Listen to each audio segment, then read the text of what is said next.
Depend అయ్యారు. చెప్తున్నాను, ఇక్కడి నుంచి నువ్వు ఎవరి మీద డిపెండ్ అవ్వవు. ఏ డబ్బు మీద కూడా నువ్వు డిపెండ్ అవ్వవు. ఏ పరిస్థితి మీద కూడా నువ్వు డిపెండ్ అవ్వవు.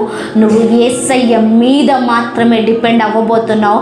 యేసయ్య నీ మీద ఆనుకున్నాడు, నువ్వు యేసయ్య మీద ఆనుకున్నావు. గొప్ప కార్యాలు మనం జరిపించబోతున్నాం. గొప్ప కార్యాలు మనం జరిపించబోతున్నాం. గొప్ప యేసయ్య అంట ఒక ప్రాంతానికి వెళ్తున్నాడంట. ఓడ దిగగానే అక్కడ శనా దయ్యము పట్టినవాడు బట్టలు లేకుండా వస్తున్నాడంట. అయితే ఆ మార్గం గుండా ఎవరు ప్రయాణం చేసేవారు కాదంట. ఎందుకంటే ఆ శనా దయ్యం అంటే వేల సంఖ్యలో దయ్యాలు ఒకళ్ళు ఉన్నాయి.